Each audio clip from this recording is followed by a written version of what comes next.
Um documentário científico e um filme baseado em fatos verídicos que juntos contribuem para uma percepção incomum sobre o que aconteceu em Campinas no dia 11/12 de 2018.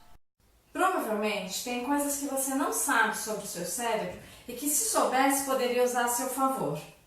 O que está por trás das suas escolhas? Determinismo, livre-arbítrio, vontade de Deus? A religião diz que nós temos o livre-arbítrio, mas que não cai uma folha se essa não for a vontade de Deus. A ciência diz que não somos nós que conscientemente fazemos as nossas escolhas, e sim o nosso subconsciente, mas diz também que o cérebro é regido pelas leis da natureza. Vontade de Deus para a religião, leis da natureza para a ciência. O mistério ou enigma que precisa ser desvendado para responder à seguinte pergunta: até que ponto nós realmente fazemos as nossas escolhas? Conheça mais sobre o seu cérebro. A seguir, trechos do documentário A Ciência de Tudo, do físico teórico Stephen Hawking. Meu nome é Stephen Hawking e eu acredito que qualquer pessoa pode responder importantes perguntas sozinha, porque qualquer pessoa pode pensar como um gênio. Então, será que a sua vida está determinada ou você está livre para fazer suas próprias escolhas? É uma pergunta que os cientistas de todas as disciplinas têm lutado para responder por séculos. Mas a neurociência moderna revelou resultados surpreendentes. No final dos anos 70, os cientistas pela primeira vez foram capazes de medir uma certa atividade cerebral enquanto as pessoas estavam engajadas em uma atividade mental consciente. Mais tarde, os cientistas começaram a desenvolver técnicas de tomografia computadorizada, através das quais é possível analisar a atividade cerebral muito mais detalhadamente. E o psicólogo Benjamin Libet realizou aquele famoso experimento. Ele pediu que as pessoas tomassem decisões muito simples, tipo movimentar os dedos. Ao mesmo tempo, ele gravou sua atividade cerebral. O que essas experiências mostraram é que, em um certo momento onde achamos que estamos decidindo, até certo ponto, pelo menos, a decisão já foi tomada por uma atividade cerebral inconsciente. Quero que os meus voluntários entendam o que esta experiência realmente significa e o que isso implica para a ideia do livre-arbítrio.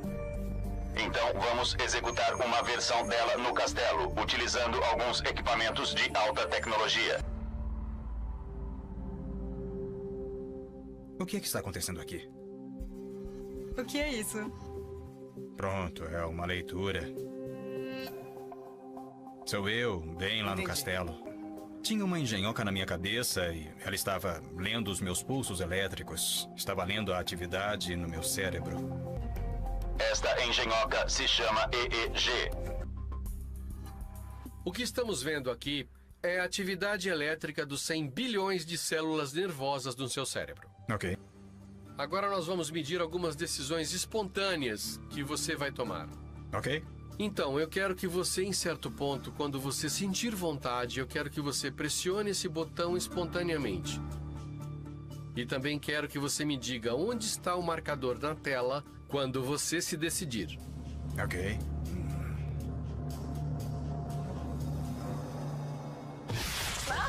Isso é incrível! Legal. Foi muito interessante. Todas as vezes que apertávamos o botão, os fogos explodiam.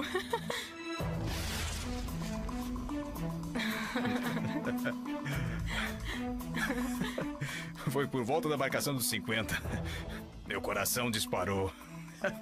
Será que eles vão descobrir o que esta experiência tem a ver com determinismo e livre-arbítrio? É difícil imaginar que não é livre-arbítrio, porque ninguém tá me dizendo ou me forçando a pressionar o botão em um certo momento. Então eu acho que eu vou apertar mais uma vez. Lá vou eu, vou tentar não olhar pro relógio. Não olha pro relógio. Quando os dados forem recolhidos, esta experiência poderá revelar uma decisão consciente, como tomar a decisão de pressionar um botão. Foi no 20. É precedida por uma atividade cerebral inconsciente. E a média de resultados de muitas destas experiências aponta para uma conclusão notável. Enquanto meus voluntários tentam exercer o livre-arbítrio, Parece que o cérebro deles está tomando decisões antes que eles sequer se deem conta.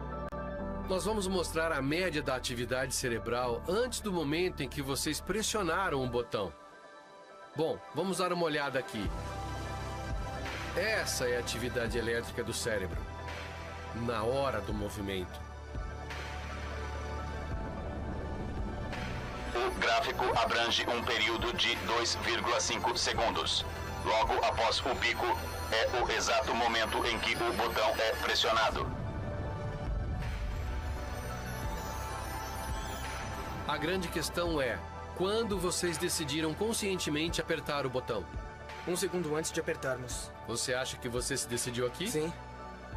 Então, na verdade, o que aconteceu foi que você decidiu aqui e aí o seu cérebro começou a preparar a decisão muito antes da sua mente consciente entrar em ação.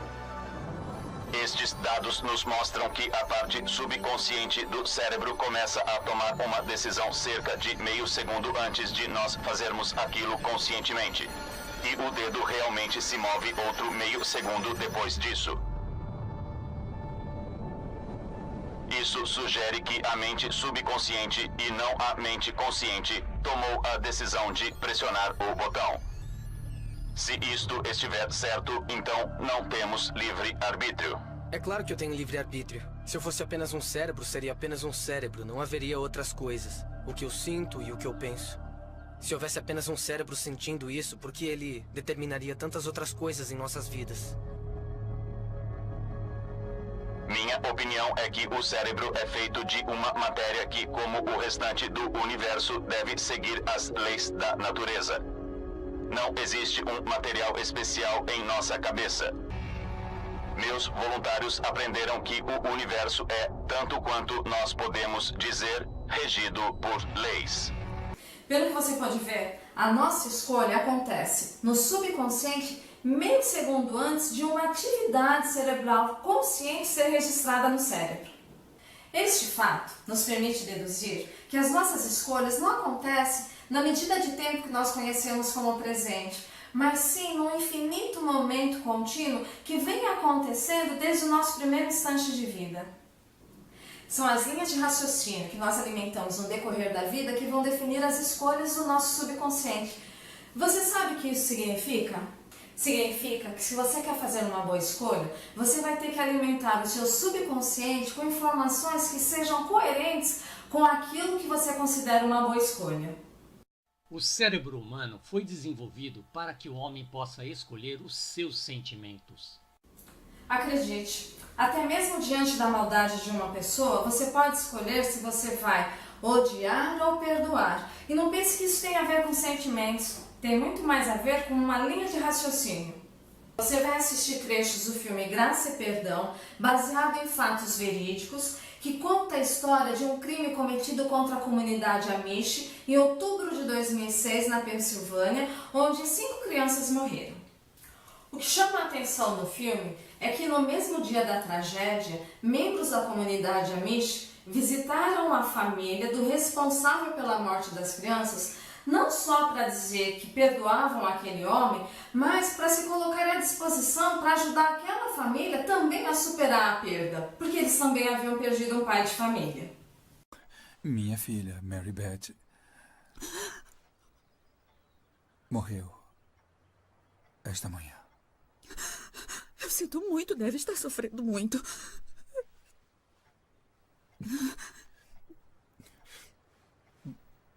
É uma dor muito profunda.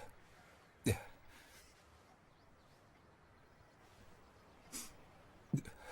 Mas ela está no céu. Está com Deus agora.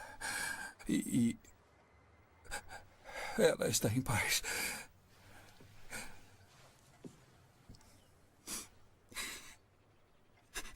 Eu sinto muito. Sinto muito. Sentimos muito pela sua perda também.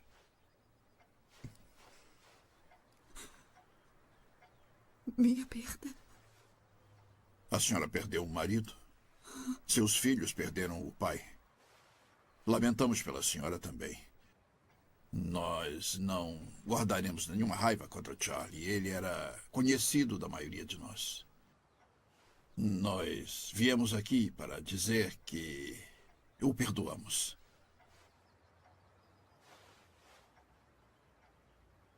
Vocês perdoam, Charlie? Porque se perdoardes aos homens as suas ofensas, também vosso Pai Celestial vos perdoará a vós. Mateus 6,14. Nós não permitiremos a raiva em nossos corações.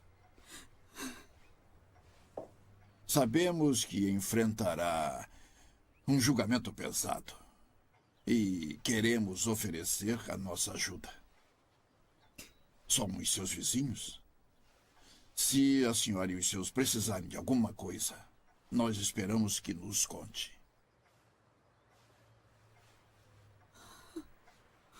A pergunta que fica é: como no mesmo dia da tragédia, a comunidade Amish conseguiu perdoar o responsável pela morte das crianças? Para entender como a comunidade Amish teve uma atitude que para muitos de nós é tão difícil de entender, é preciso explicar que a comunidade Amish é uma comunidade cristã que tem a Bíblia, principalmente o Novo Testamento, como um norte para as linhas de raciocínio que eles aplicam nas suas ações, nas suas práticas do dia a dia. Uma outra questão que chama muita atenção no filme é que, embora a comunidade Amish tenha decidido perdoar, uma única pessoa não quis perdoar. Foi a mãe de uma das meninas que morreu. E no decorrer do filme, nas cenas que antecedem o crime, fica claro que um dos motivos por que ela não conseguia perdoar é que ela estava, de certa forma, se distanciando da maneira de pensar dos Amishes, se distanciando do modo de viver dos Amishes em função de um episódio relacionado a uma irmã.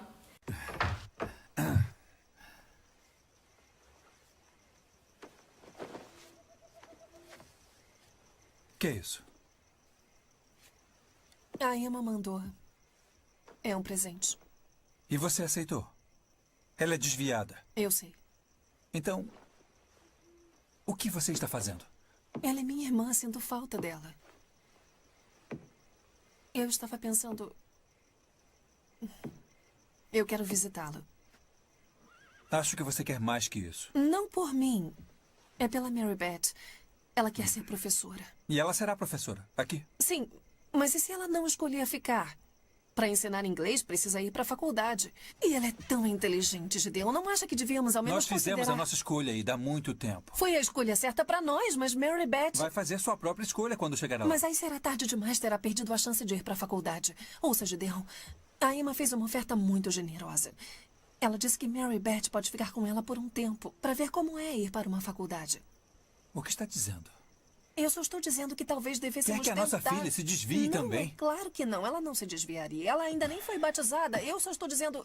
Eu só acho que ela merece ter a chance de ser algo mais que... Mais do quê? Do quê? Ela é uma filha de Deus. Ela já é tudo o que ela precisa ser.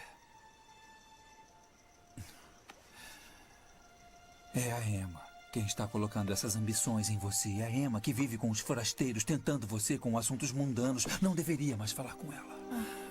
Me prometa que não vai mais falar com a Emma. Após a tragédia, fica claro que a dificuldade dessa mãe em perdoar não vinha somente da sua dor, vinha também da dificuldade de lidar com a contradição da linha de raciocínio da comunidade Amish. Agora eu lembrei de falar uma coisa sobre Mary Beth. Ela era boa com crianças pequenas. Era a única capaz de acalmar meu sobrinho, Amós, quando ele estava tendo um ataque de asma. Ela o ajudou até o dia em que Emma e os meninos foram embora. É mesmo. Eu não devia falar sobre a minha irmã. Ela se desviou. Porque ela foi morar com um inglês. Podemos perdoar o homem que assassinou nossas filhas, é claro, mas... Não podemos perdoar uma viúva solitária que se apaixonou. No trecho a seguir, você vai observar que o pai, além de ter a sua escolha sustentada pela fé, ele conseguiu desenvolver uma linha de raciocínio muito lógica para manter a escolha do perdão. Quando fui buscar a Kate, eles me disseram que haverá uma conselheira no corpo de bombeiros mais tarde. Ela está querendo conhecer as famílias e ajudar neste momento de luto. Eu prefiro não ir. Você precisa ir. Talvez mais do que qualquer um. Por quê? Porque eu sou tão irracional? Não foi isso que eu disse. Não. Mas você está desapontado comigo. Porque eu ouso odiar o homem que matou a nossa filha.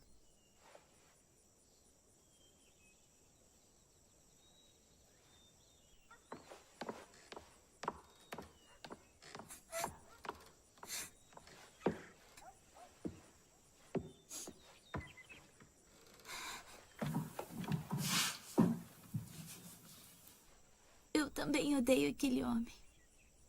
Ele fez uma coisa ruim, muito má. Eu o odeio mais que tudo.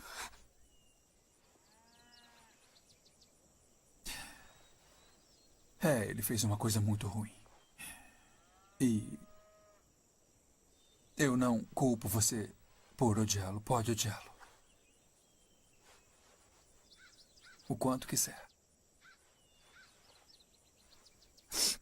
Mas me diga, esta raiva dentro de você, como ela é? Você se sente bem? Não muito bem. Não. A raiva é uma coisa muito grande. Uma coisa faminta, com muitos dentes pontudos, e ela vai comer o seu coração. E não vai deixar lugar para o amor. Nós temos sorte de Deus entender isso. É Ele quem vai aplicar as punições, então não temos que carregar toda essa raiva horrível por aí dentro de nós. Se não quisermos. Se nós quisermos perdoar.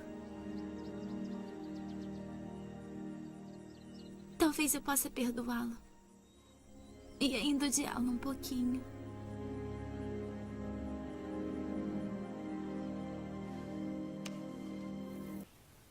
É interessante observar o que a filha faz. Ela não quer deixar a mãe sozinha com a sua ideia de não perdoar, porque ela tem amor pela mãe.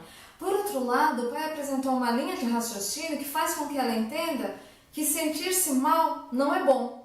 Então ela prefere se sentir bem. Aí ela encontra o meio termo. Então eu posso perdoar, mas odiar um pouquinho. Segundo uma carta deixada pelo homem responsável pela tragédia, o crime que resultou na morte de 5 crianças foi motivado pela dor da perda de uma filha, que morreu pouco tempo após nascer. Ele decidiu vingar-se de Deus matando outras meninas. O casal tinha mais 2 filhos. Segundo a esposa, eles viviam bem e o homem era um bom pai. Escolhas são geradas por linhas de raciocínio, mas linhas de raciocínio também podem ser criadas e modificadas por sentimentos. Precisamos ficar atentos não só aos nossos sentimentos, mas também aos dos que estão ao nosso redor. Toda escolha é feita com base no banco de dados do nosso subconsciente, que por sua vez é formado pelas experiências, emoções e informações com as quais temos contato. O cérebro humano foi desenvolvido para ser lógico.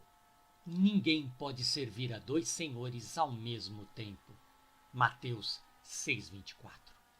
Além de toda a carga de informações que você recebeu desde o primeiro instante da sua vida, o seu subconsciente também armazena os seus critérios de certo e errado, bom ou ruim, justo ou injusto.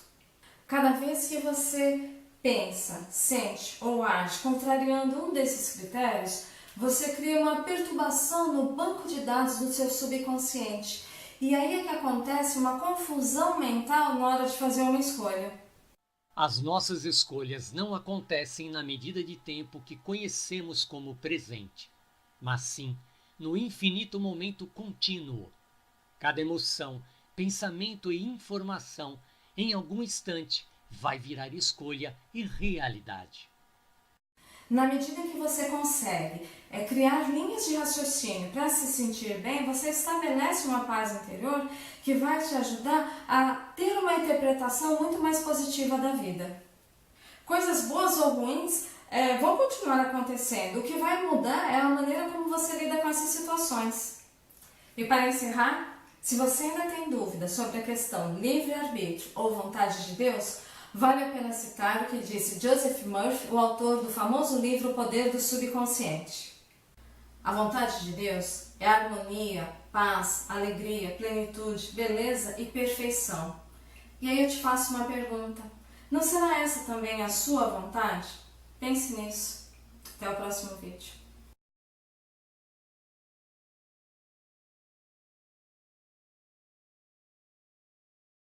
No próximo vídeo, será que você sabe diferenciar o que é real na sua vida daquilo que não passa de imaginação da sua cabeça?